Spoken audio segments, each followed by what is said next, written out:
नवी मुंबई व रायगड जिल्ह्यातील ताज्या बातम्या आणि घडामोडींसाठी सबस्क्राईब करा वादळवारा लाईव्ह चॅनल आणि दाबा बेल आयकॉन।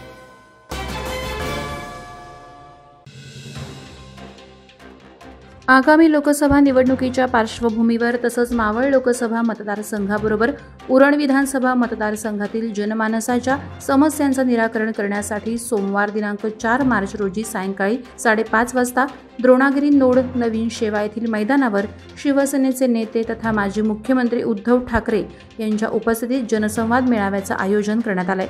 यावेळी उपस्थित जनसमुदाय, पदाधिकारी आणि कार्यकर्त्यांना शिवसेनेचे नेते माजी मुख्यमंत्री उद्धव ठाकरे मार्गदर्शन करणार असल्याची माहिती सेनेचे जिल्हा प्रमुख तथा माजी आमदार मनोहर शेठ भोईर यांनी दिली आहे।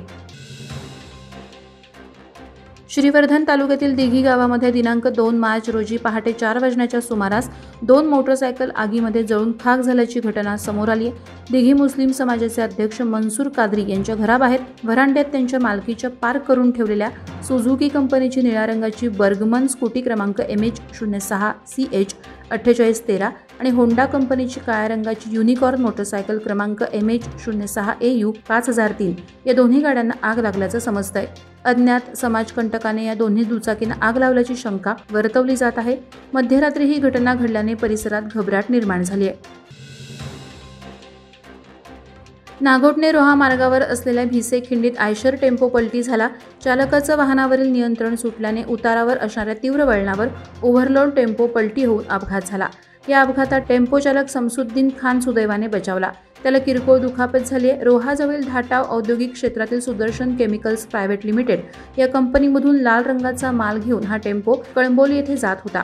प्रमाणापेक्षा जास्त माल भरल्याने टेम्पो पलटी झाल्याचं टेम्पो चालक समसुद्दीन खान यांनी सांगितलं। पनवेलमधील खांदा कॉलनी सेक्टर 17 मध्ये नव्याने सुरू करण्यात आलेल्या महाराष्ट्र दरबार या हॉटेलचं मोठ्या थाटामाटात उद्घाटन पार पडलं। माजी कोकण आयुक्त प्रभाकर देशमुख, माजी आमदार बाळाराम पाटील यांच्या प्रमुख उपस्थितीत हॉटेलचं उद्घाटन करण्यात आलं। सातारा जिल्ह्यातील माण खटाव येथील तरुणांनी एकत्र येऊन व्यवसायास सुरुवात केली। त्यांची खास आकर्षण असणारी रावण थाळी ही किमान 4 ते 5 जणांना तृप्ती देणारी असणार आहे। या उद्घाटन सोहळ्याप्रसंगी माजी आयुक्त प्रभाकर देशमुख तसंच माजी आमदार बाळाराम पाटील यांनी येथील जेवणाच्या चवीची स्तुती केली। देशासह विदेशात आपल्या कार्याचा डंका पिटवून खोपोली शहराच्या शिरपेचात खोपोली कन्येने मानाचा तुरा रोवलाय। आंतरराष्ट्रीय क्रीडापटू भारतभूषण कॅप्टन शीतल गायकवाड यांना Lord Gautam Buddha international award Lumbini, Nepal येथे प्रदान करण्यात आला।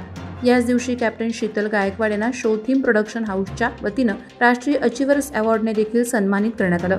महाराष्ट्र शासनाच्या 23व्या राज्यस्तरीय कराटे चॅम्पियन स्पर्धेत खोपोली येथील शोतोकोन कराटे स्पोर्ट्स असोसिएशनने शीतल यांच्या नेतृत्वाखाली 120 पदकं जिंकली आहेत।